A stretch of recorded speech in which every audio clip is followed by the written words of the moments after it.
Suara-suara gesekan daun bambu semakin terdengar riuh di dalam gelap itu, membuat Om memutuskan untuk mempercepat langkah kakinya supaya cepat sampai ke rumah. Tetapi tiba-tiba langkah Om terhenti. Om berdiri diam ketika Om melihat sesuatu ke depan. Om langsung merinding ketakutan. Tubuhnya seperti lemas lunglai tak bertenaga dan jantung pun berdegup sangat kencang. Di situ di hadapan Om berdiri sesosok makhluk tinggi sekitar 2 meter, berambut lusuh dan kotor. Seluruh tubuhnya berwarna hitam legam dan termasuk wajahnya. Matanya berwarna merah menyala menatap ke arah tempat Om berdiri.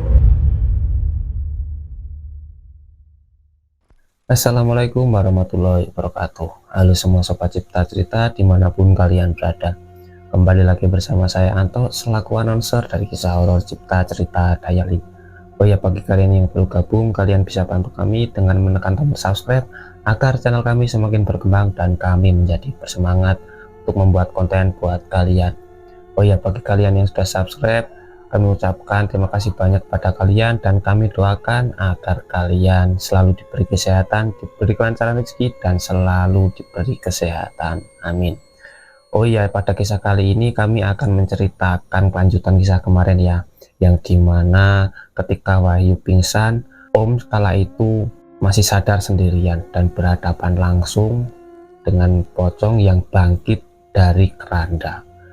Dan seketika itu Om juga ikut-ikutan pingsan. Oh ya, bagi kalian yang penasaran lanjutannya gimana, kita langsung masuk ke ceritanya. Tapi sebelum masuk ke ceritanya, kalian simak dulu intro berikut ini.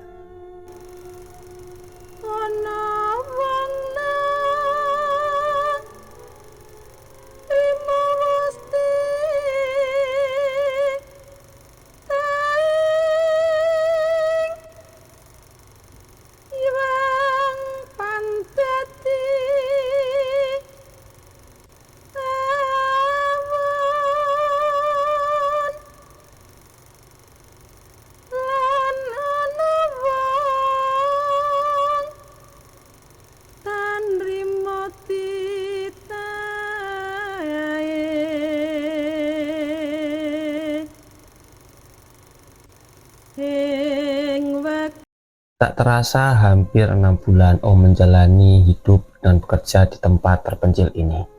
Tempat yang mau nggak mau Om harus terbiasa dengan segala keadaannya. Wahyu pun juga begitu. Dia tetap menjalani semuanya dengan ikhlas dan gembira, di samping harus melakukan kewajiban sebagai pekerja perkebunan. Kami bentuk keadaan lingkungan rumah seperti yang kami mau, membuat senyaman dan seindah mungkin agar kami berangsur betah tinggal di tempat itu. Nggak ada pagar sama sekali di sekeliling rumah, jadi nggak ada batas pemisah di antara rumah dan lingkungan perkebunan karet. Halaman depan kami tanami rumput Jepang secara merata. Di sela-sela kami tumbuhi tanaman-tanaman hias yang cukup sedap dipandang mata. Dan di sebelah kanan rumah kami tanami pohon singkong yang cukup banyak. Ada beberapa pohon cabai juga. Dan di sebelah kiri kami membangun kandang ternak, kandang yang gak terlalu besar. Nah, ini yang paling seru, yaitu bagian belakang rumah. Iya, ujung paling belakang bagian rumah ada toilet dan kamar mandi. Toilet dan kamar mandi ini berhadapan dengan ruang kosong yang kami gunakan untuk gudang. Tapi tepat di tengah-tengah kamar mandi dan gudang ini ada pintu yang langsung menuju keluar rumah, yaitu halaman belakang. Di halaman belakang ini adalah bagian rumah yang paling jarang kami kunjungi, karena memang jarang ada keperluan untuk ke tempat itu. Bagian belakang rumah ini berbentuk tanah merah yang beberapa bagiannya tertutup rumput liar, dan juga banyak daun bambu kering berserakan.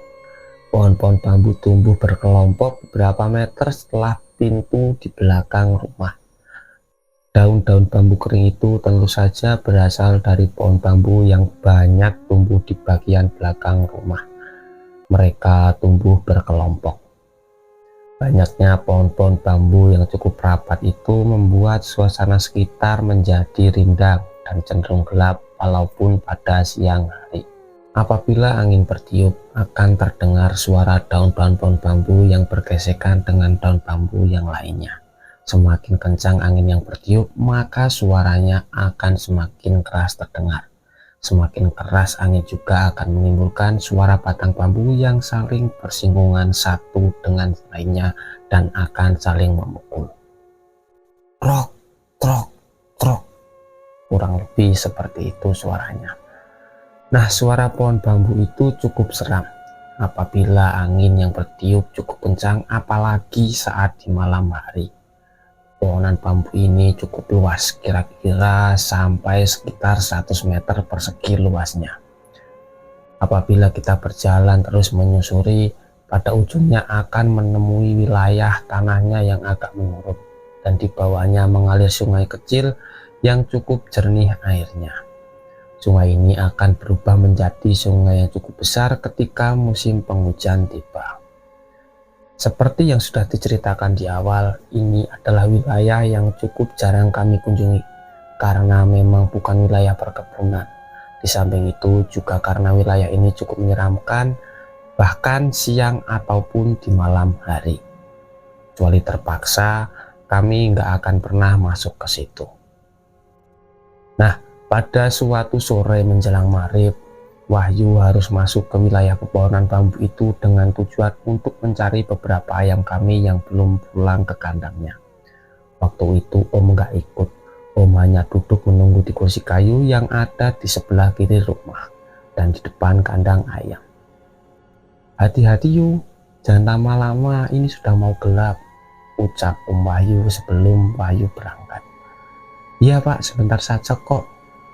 Kemudian Wahyu masuk ke dalam pepohonan bambu itu. Kira-kira setelah setengah jam berselang dan hari sudah semakin gelap, Wahyu belum juga kelihatan batang hidungnya. Dan di saat itu Om mulai khawatir, tapi Om masih belum ada niat untuk mencarinya.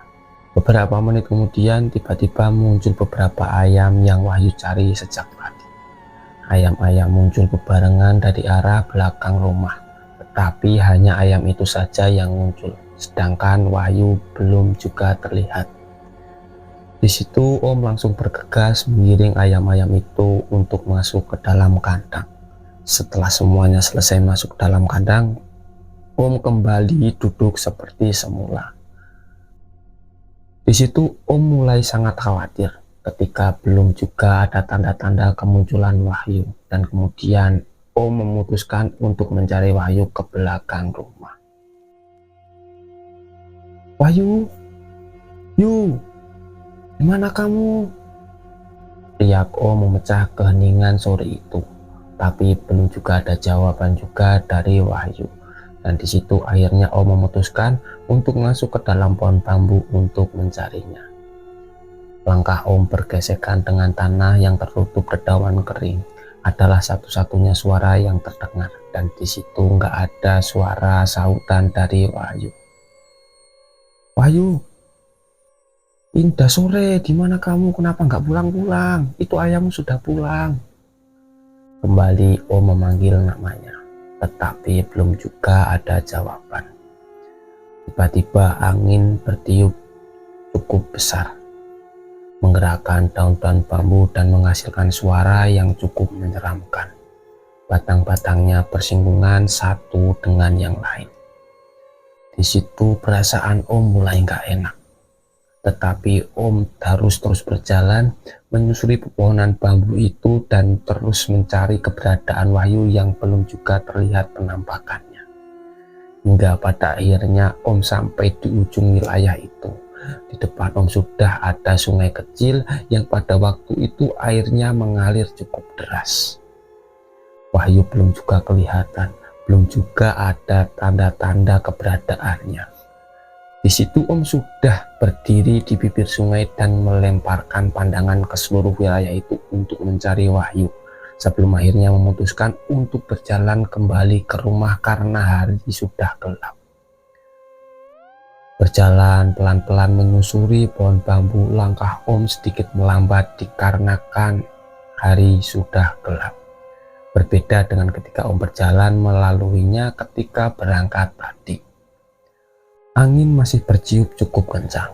Suara-suara gesekan daun bambu semakin terdengar riuh di dalam gelap itu, membuat Om memutuskan untuk mempercepat langkah kakinya supaya cepat sampai ke rumah. Tetapi tiba-tiba langkah Om terhenti. Om berdiri diam ketika Om melihat sesuatu ke depan. Om langsung merinding ketakutan. Tubuhnya seperti lemas lunglai, tak bertenaga, dan jantung pun berdegup sangat kencang. Di situ, di hadapan Om berdiri sesosok makhluk tinggi sekitar 2 meter. Berambut lusuh dan kotor. Seluruh tubuhnya berwarna hitam legam dan termasuk wajahnya. Matanya berwarna merah menyala menatap ke arah tempat Om berdiri. Assalamualaikum. Om memberanikan diri mengucap salam. Sosok itu tetap nggak bersuara, dan dengan mimik wajah yang cukup seram dia masih menatap Om. Di dalam hati itu Om bertanya, makhluk apakah ini? Yang pasti ini jelas bukan manusia, karena di situ cuma ada dia dan Wahyu. Ketika semua nyali sudah sedikit terkumpul, Om mencoba menyeret kedua kaki untuk melangkah dan mencoba untuk menghindarinya, berjalan memutar supaya nggak berpapasan langsung. Makhluk itu hanya diam berdiri, hanya wajahnya saja yang terus mengikuti pergerakan Om yang melangkah menjauhinya.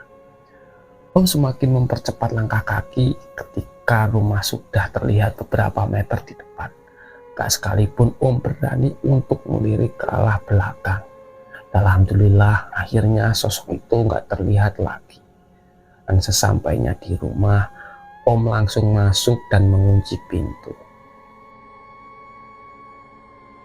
Dari mana, Pak? Tadi saya datang, Pak Heri sudah gak ada. Dengan memakai sarung dan peci, Wahyu muncul dari dalam kamar dan kemunculannya cukup mengagetkan Om. Kamu tadi kemana sih, Yu? Saya tadi mencarimu sampai ke sungai belakang. Saya mencari ayam, Pak, tapi nggak ketemu. Ketika saya kembali, ternyata ayamnya sudah ada di kandang, tetapi malah Pak Heri yang menghilang. Hehehe.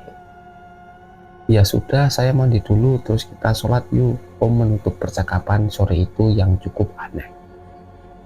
Pada malam itu hujan cukup deras, disertai dengan air yang cukup kencang bertiup.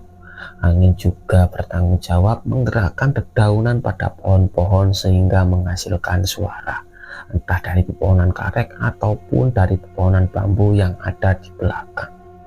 Udara menjadi semakin bertambah dingin. Om dan Wahyu duduk berbincang di ruang tengah ditemani oleh kopi dan singkong rebus hasil dari kebun sendiri. Dan Om belum menceritakan tentang kejadian yang Om alami di belakang rumah sore tadi kepada Wahyu. Wahyu juga bercerita kalau siang tadi dia kedatangan tamu, seorang teman lamanya yang datang berkunjung. Nadar namanya. Nadar ternyata tinggal di kampung yang letaknya nggak jauh dari perkebunan karet tempat kami tinggal. Wahyu bilang Nadar salut dengan kami berdua, salut dengan nyali kami yang berani tinggal di tempat terpencil seperti ini. Om hanya tersenyum kecut mendengarnya.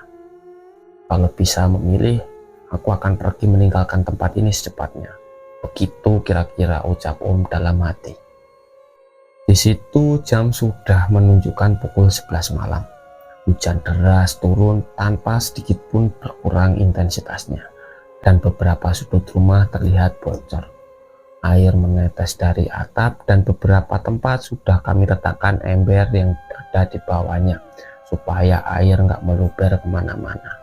Dan entah beberapa kali Wahyu memompa lampu Petromax supaya cahayanya nggak mati tertiup angin yang sesekali masuk melalui lubang-lubang yang berada di atas jendela maupun pintu. Suara pepohonan bambu terdengar lebih keras, terdengar dari suara-suara lainnya, dan menandakan kalau angin yang bertiup jauh lebih besar di belakang rumah. Trok, trok, trok. Suara batang bambu yang bersinggungan satu dengan yang lainnya juga terdengar bersaut-sautan, menambah suasana menjadi semakin mencekam. Kami lebih banyak diam ketika sudah mulai kehabisan bahan perbincangan. Hanya suara hujan dan suara pepohonan yang tertiup angin yang terdengar dari luar, yang sesekali dibumbui dengan suara petir yang datang kadang mengagetkan. Yuk kita tidur aja yuk. Om di situ akhirnya mengajak Wahyu untuk masuk ke dalam kamar dan mencoba untuk tidur. Dan akhirnya Wahyu pun mengangguk setuju. Dan Petromak biarkan saja menyala ya Yu. Nanti kalau gelap bisa bahaya, ujar Om. Kembali Wahyu mengangguk setuju ketika Om menyuruh dia untuk tidak mematikan lampu Petromak. Dan ketika sudah di dalam kamar, kami mencoba untuk tidur walaupun sebenarnya belum tentu mengantuk dan mata masih terlalu segar untuk dipejamkan. Sesekali kami berbincang di atas kasur kapuk yang terasa sangat dingin malam itu, dan sesekali tawa kami terdengar ketika ada satu pembahasan yang menimbulkan sedikit gelak tawa. Hujan sudah sedikit mereda ketika jam menunjukkan pukul 12:30 malam. Hanya rintik gerimis yang terdengar, angin pun di situ sudah berhenti bertiup.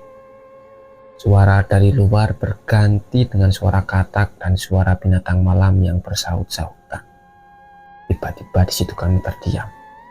Kami mendengar sesuatu yang sangat aneh. Terdengar sayup-sayup suara bambu, suara batang bambu yang saling bersinggungan. Trok, trok, trok. Aneh. Padahal angin sudah berhenti bertiup. Seharusnya nggak ada lagi suara pohon bambu yang tertiup oleh angin. Suaranya seperti dari dalam rumah, Pak. Dari ruangan belakang. Wahyu berbisik pelan. Yuk, kita cek berdua yuk. Takut pintu belakang terbuka karena tertiup angin besar tadi. Om mengajak Wahyu ke belakang rumah untuk memeriksa keadaannya. Dan Om khawatir suara yang terdengar itu adalah suara pintu belakang yang belum tertutup. Kami membuka pintu kamar dan berjalan ke belakang. Nggak lupa Wahyu membawa Petromak dari ruang tengah untuk membantu penerangan. Ruang belakang dalam keadaan gelap, karena kami memang sengaja nggak memasang satupun lampu di situ. Ternyata pintu sudah dalam keadaan tertutup. Suara yang tadi kami dengar dari kamar juga nggak terdengar lagi. Sudah terlanjur di belakang, Om sekalian masuk ke toilet untuk buang air kecil. Om meminta Wahyu untuk menunggu di depan pintu toilet karena perasaan Om yang masih nggak enak. Ketika sudah berada di dalam toilet, tiba-tiba terdengar suara itu lagi. Suara bambu yang saling memukul satu sama lain. Suara itu terdengar jelas. Dan suaranya terdengar bukan bersumber dari dalam rumah, tetapi dari luar. Seketika itu, Om langsung keluar dari toilet. Wahyu masih menunggu di luar dengan wajah yang sudah mulai pucat. Pak, suara itu terdengar lagi. Pak Heri mendengarkan juga. Wahyu di situ berbisik sangat pelan. Dan Om mengangguk, memberi isyarat agar kami langsung meninggalkan tempat itu dan kembali ke kamar. Dan ketika sudah berada di dalam kamar, kami mencoba tidak terlalu memikirkan suara itu lagi dan memaksa diri untuk tidur. Tapi nggak beberapa lama kemudian suara itu kembali terdengar. Di situ kami semakin cemas dan ketakutan ketika menyadari kalau ternyata suara itu nggak hanya diam pada satu tempat, tetapi seperti berjalan. Suara itu berjalan dari halaman belakang menuju halaman depan. Sumber suara terdengar semakin mendekat ke arah kamar kami, mendekat ke arah jendela kami. Suasana semakin mencekam. Kami semakin cemas dan ketakutan ketika menyadari kalau teror itu sedang terjadi lagi. Kami semakin terdiam 1000 bahasa ketika sumber suara sudah mulai terdengar dari luar kamar dan persis tepat di jendela kamar. Di situ kami sangat ketakutan dan nggak berani untuk berdiri dan memeriksa keadaan di luar. Kami hanya diam mendengarkan dan berharap suara itu segera menjauh dan menghilang. Syukurlah, ternyata sumber suara itu nggak berhenti di depan jendela kamar, tapi terdengar lanjut berjalan ke arah bagian depan rumah. Trok, trok, trok. Sumber suara terdengar menjauh, tapi masih di sekitar rumah ini. Kali ini bergerak menuju ke halaman depan dan kemudian berjalan berbelok ke arah kiri. Kami terus mengikuti pergerakan sumber suara dengan seksama, sambil terus berharap agar suara itu cepat menjauh dan menghilang. Tapi ternyata nggak seperti itu keadaannya. Setelah terdengar melewati halaman depan rumah, sumber suara sayup-sayup terdengar berbelok ke arah kiri, ke arah sisi sebelah kiri rumah yang ada kandang ayamnya. Suasana semakin mencekam ketika lagi-lagi mulai terdengar suara lolongan anjing dari kejauhan, lolongan yang biasanya menandakan kehadiran sesuatu. Suara gesekan bambu itu berjalan pelan ke arah belakang rumah melewati samping kiri bangunan, dan setelah terdengar sampai di ujung belakang rumah, sumber suara itu terlihat berbelok ke kiri lagi. Ya, sumber suara itu ternyata berjalan mengelilingi rumah. Om dan Wahyu semakin ketakutan ketika menyadari akan hal itu, dan kami pun belum juga berani untuk melakukan apapun. Suara-suara binatang malam yang tadinya bersahutan tiba-tiba menghilang. Hanya terdengar sesekali lolongan anjing hutan yang terdengar dari kejauhan. Trok, trok, trok. Setelah terdengar dari belakang rumah, sumber suara kembali berjalan ke arah depan dan tentu saja akan melewati jendela kami. Dari bunyinya, sumber suara terdengar berjalan perlahan ketika mendekati jendela kamar, dan semakin pelan ketika jaraknya semakin dekat.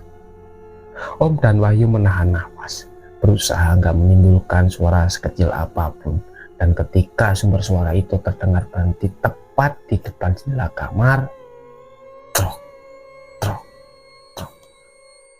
Sumber suara terdengar sangat dekat dari jendela, dan amat sangat dekat.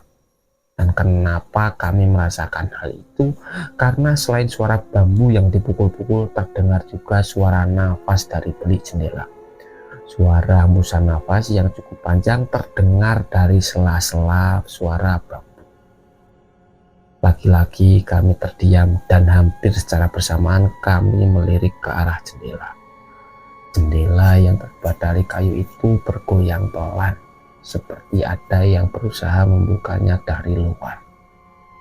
Perlahan kami mulai merubah posisi menjadi duduk, kemudian mundur merapat ke arah tembok kamar dan menjauhi jendela.